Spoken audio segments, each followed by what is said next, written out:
Bismillahirrahmanirrahim. Assalamualaikum warahmatullahi wabarakatuh. Waalaikumsalam warahmatullahi wabarakatuh. Yang terhormat Bapak Dr. M. Adiana Rosid, SDMM, dan teman-teman sekalian. Di sini kami dari kelompok 11 akan mempresentasikan hasil kerja dari kelompok kami, yaitu yang berjudul Strategi Pertumbuhan Anorganisasi. Untuk anggotanya dari saya sendiri di kelompok, di sebelah saya ada Sri Wahyudi dan di sebelahnya lagi ada Dewi Amuti.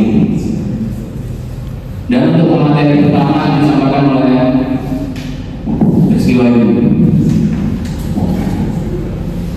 Baiklah, saya akan menjelaskan materi strategi pertumbuhan organik.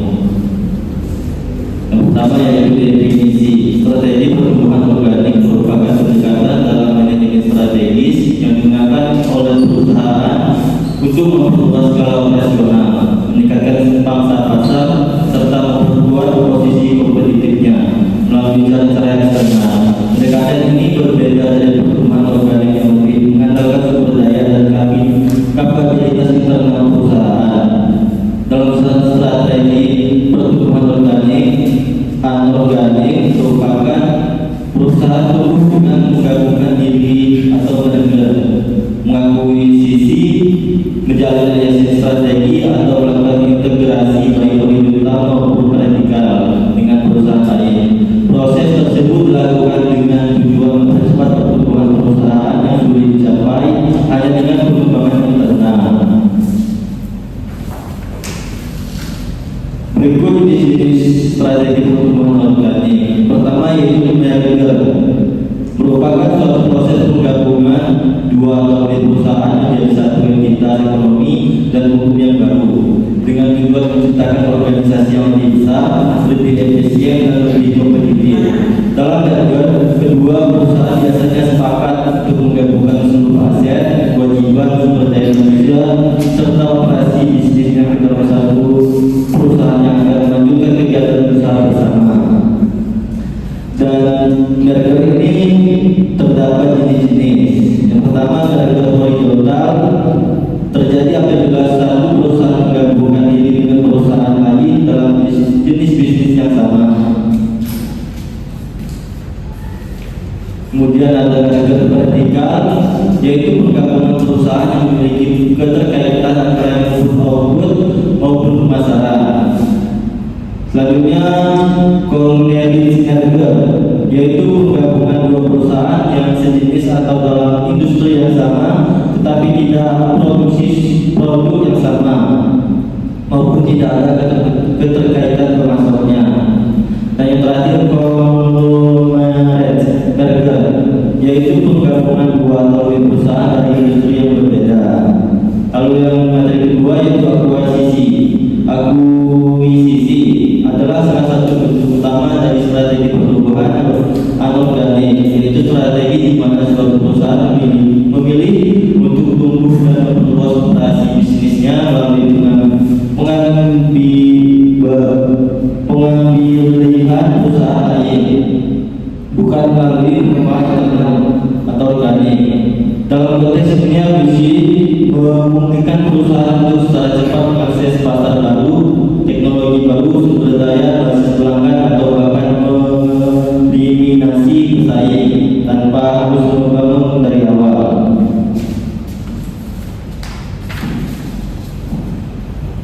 Lalu ada jenis akuisisi.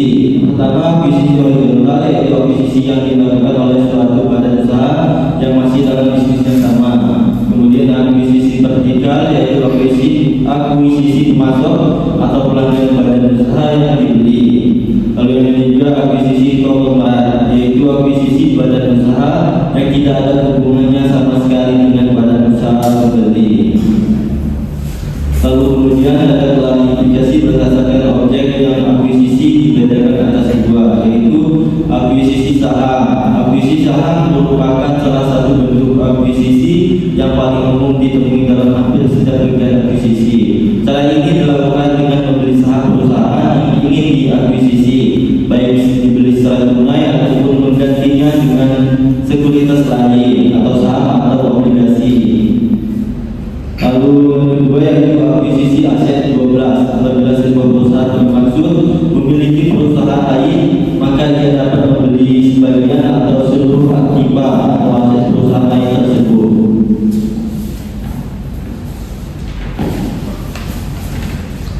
Lalu yang materi ketiga yaitu phaseware integration. Strategi integrasi mundur adalah strategi bisnis yang melibatkan perusahaan untuk memperoleh lebih banyak kontrol atas tahap awal rantai nilai dengan objek dengan bergerak ke hulu. Pendekatan strategi ini berfokus pada integrasi atau akuisisi bisnis yang merupakan bagian dari rantai pemasok. Biasanya pemasok atau produsen bahan baku tujuannya adalah untuk memastikan pasokan bahan baku yang stabil dan efisien, meningkatkan kontrol operasional dan potensial untuk mengurangi biaya. Poin-poin kunci dari strategi integrasi mundur pertama yaitu kontrol atas bahan baku, yang kedua pengurangan ketergantungan atau threshold dependency, yang ketiga yaitu efisiensi biaya, yang keempat kontrol kualitas, dan yang terakhir kontrol operasional. Dan materi keempat yaitu forward integration. Strategi integrasi maju adalah suatu pendekatan bisnis di mana sebuah perusahaan memperluas kegiatannya ke hulu rantai iklan dengan mengendalikan distribusi langsung produk-produknya. Berikut adalah poin kunci strategi terkait strategi integrasi maju. Yang pertama yaitu kendali distribusi langsung, yang kedua peningkatan pangsa pasar, yang ketiga manajemen kualitas, yang keempat keunggulan kompetitif, dan yang kelima respon terhadap pasar.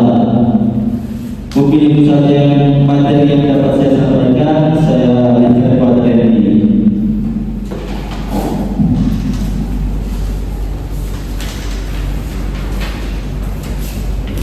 Selanjutnya, integrasi horizontal. Strategi integrasi horizontal adalah suatu strategi bisnis di mana perusahaan terpisah dalam industri yang sama atau sejenis tergabung menjadi satu entitas tunggal. Dalam pengertian yang semula dan yang sudah lazim dikenal, integrasi horizontal terjadi jika perusahaan menambah unit usaha strategis yang dimiliki yang menghasilkan barang dan atau jasa yang sama dengan yang sebelumnya telah dimiliki. Strategi ini memiliki kelebihan berikut. Yang pertama, perusahaan dapat mencapai efisiensi biaya dengan menggabungkan sumber daya dan operasi akan menghasilkan biaya yang lebih rendah. Perusahaan memperluas pangsa pasarnya dengan mengakuisisi pesaing. Yang kedua, perusahaan dapat meningkatkan posisi kompetitif mereka. Adipura dan Mandala 2012, Anda dan Sensei Bersama. Yang ketiga, perusahaan dapat diversifikasi penawaran produk atau jasanya, mengurangi resiko dengan investasi di berbagai segmen. Yang keempat, perusahaan dapat bergabung dengan merger atau mengakuisisi pesaing, dapat mengurangi tekanan persaingan di industri. Strategi ini memiliki kekurangan sebagai berikut. Yang pertama, isu anti monopoli, mana integrasi horizontal dalam skala besar dapat menimbulkan kekhawatiran anti monopoli, memicu pemeriksaan regulator. Yang kedua, tantangan integrasi di mana menggabungkan budaya perusahaan dan sistem yang berbeda dapat menimbulkan tantangan integrasi, mempengaruhi efisiensi operasional. Yang ketiga, biaya lebih tinggi akan mempengaruhi profitabilitas jangka pendek. Lagi inovasi terbatas karena terlalu fokus pada konsolidasi dapat menghambat inovasi karena perusahaan mungkin menjadi kurang fleksibilitas. Yang enam, integrasi vertikal. Strategi ini adalah pengambilan terhadap perusahaan yang semula menjadi pemasok barang, entah atau menjadi pelanggan atau pengguna produknya. Strategi vertikal dibedakan menjadi dua, yaitu integrasi vertikal belakang, pengambilan pemasokan, dan integrasi vertikal depan, pengambilan alihan pelanggan. Perbedaan integrasi vertikal dan integrasi horizontal dapat dijelaskan bahwa integrasi vertikal mengambil alih bahan baku atau pelanggan, sedangkan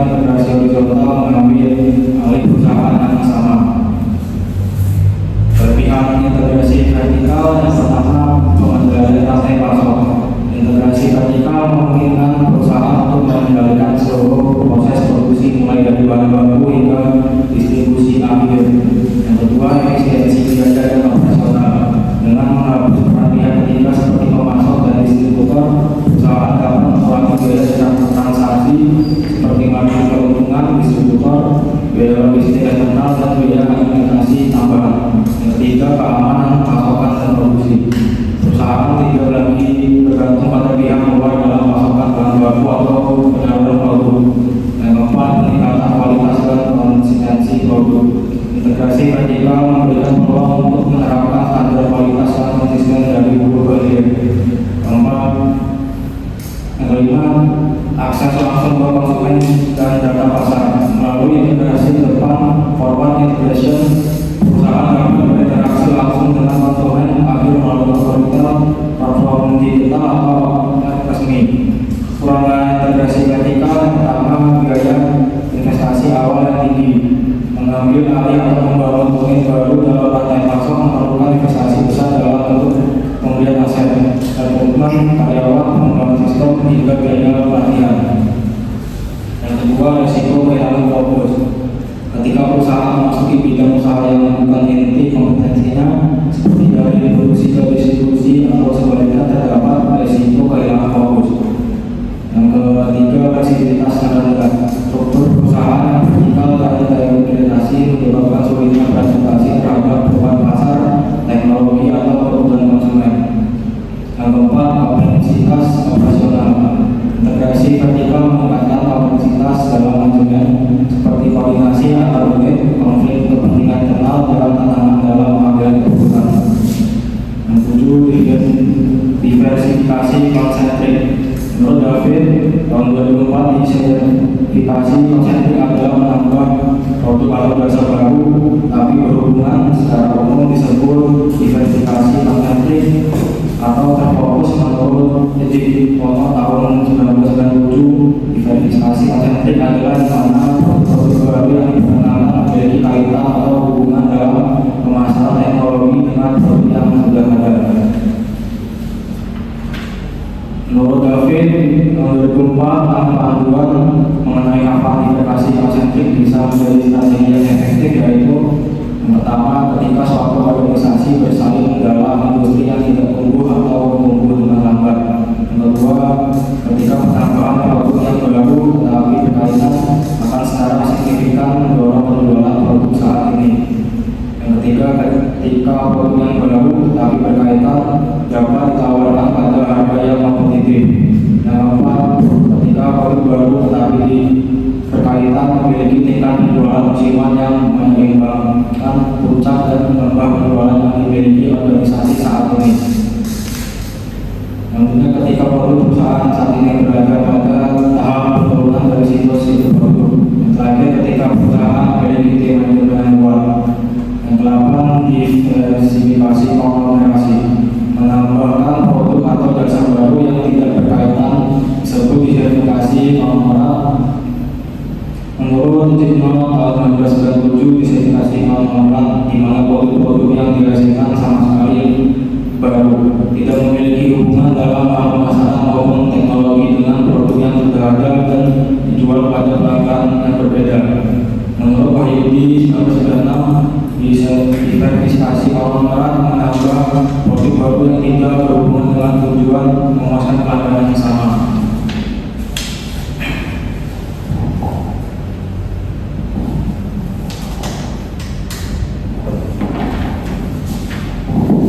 Dan untuk strukturnya kami mengambil dari perusahaan, yaitu Adidas Eji. Yang ada kasus Adidas Eji perusahaan global asal Jerman yang bergerak di bidang pakaian dan perlengkapan olahraga. Mulai melakukan perubahan strategi signifikan dengan menerapkan integrasi vertikal untuk meningkatkan efisiensi,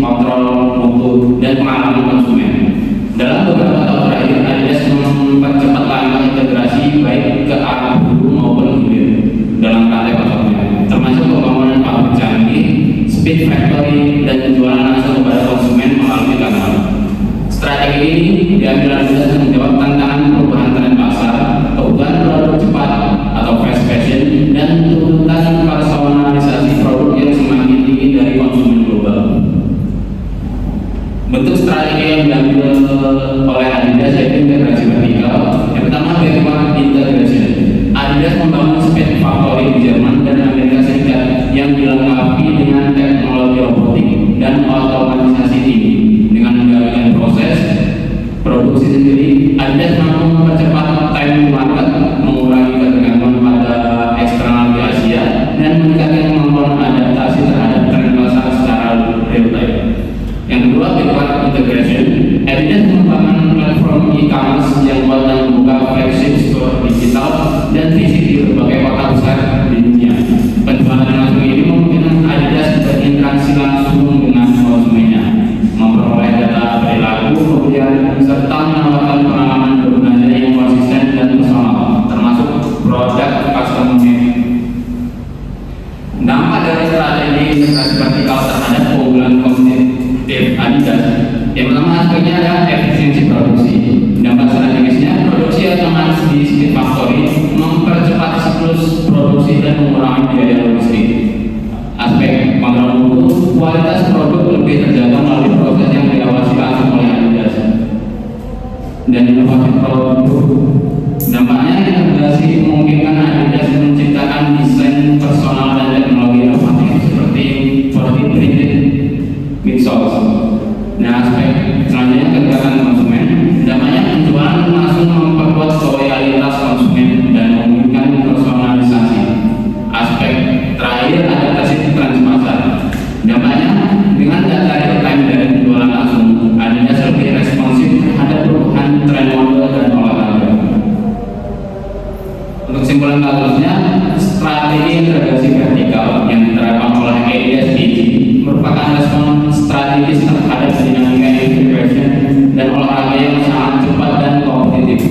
Dengan angka ini, Adidas mengurangi ketergantungan terhadap pabrik pihak ketiga yang tidak fleksibel, mengintegrasikan rantai pasok untuk efisiensi kecepatan, membangun ekosistem digital dan fisik untuk mengoptimalkan interaksi dengan konsumen. Yang terakhir, memungkinkan produksi skala kecil yang cepat dan sesuai preferensi konsumen. Baik, untuk selanjutnya adalah sesi tanya jawab. Di sini kami membuka satu sesi yaitu yang berisi 3 pertanyaan. Untuk audiens, ada yang ingin bertanya? Saya. Ya, kalau tadi. Coba buka slide yang dampak terakhir tadi. Nah ini Bapak ya. Saya mau bertanya, apa dampak dari strategi integrasi vertikal yang diterapkan oleh Adidas AG terhadap daya saing perusahaan?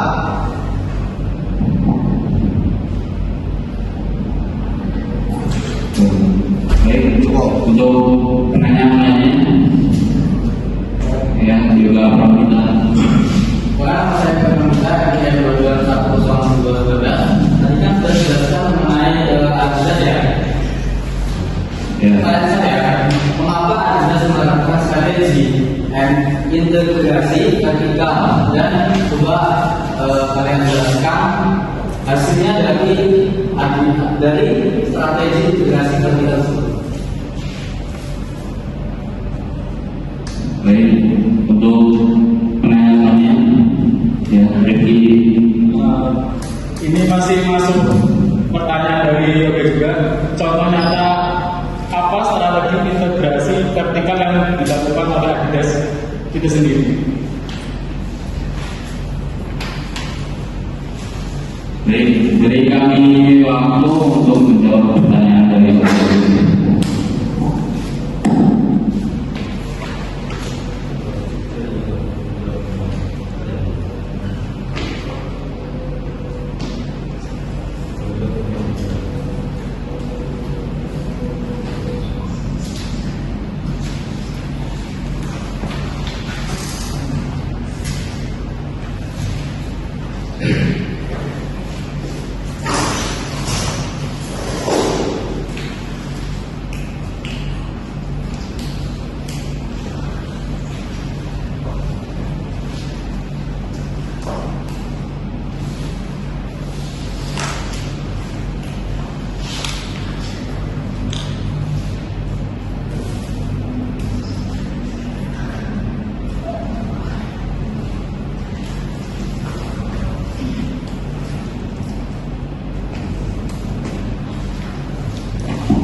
Baik, di sini saya akan menjawab pertanyaan dari Bapak Badri. Untuk pertanyaan itu, apa dampak dari strategi integrasi vertikal yang diterapkan oleh Adidas AG terhadap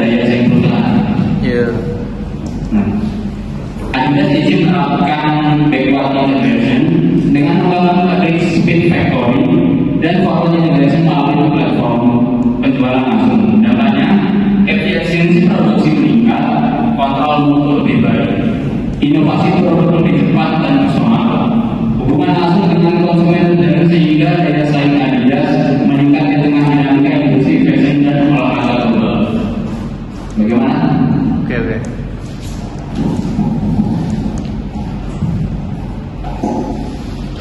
Baiklah, di sini saya akan menjawab pertanyaan dari Yoga Pramudita.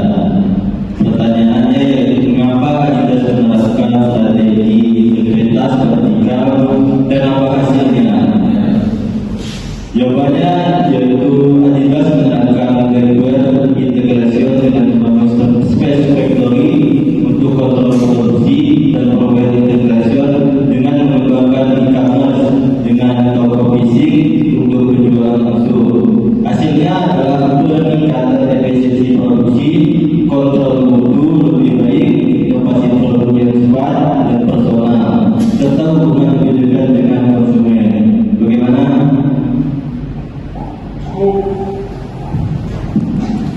Sini saya menjawab pertanyaan dari Rifki.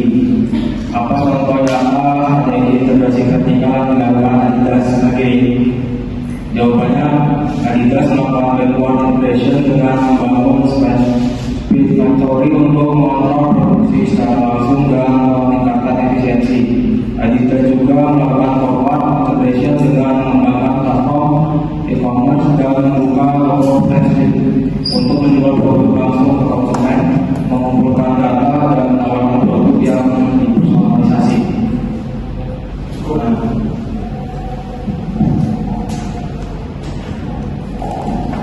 Baik, itu pemaparan materi dari kelompok kami.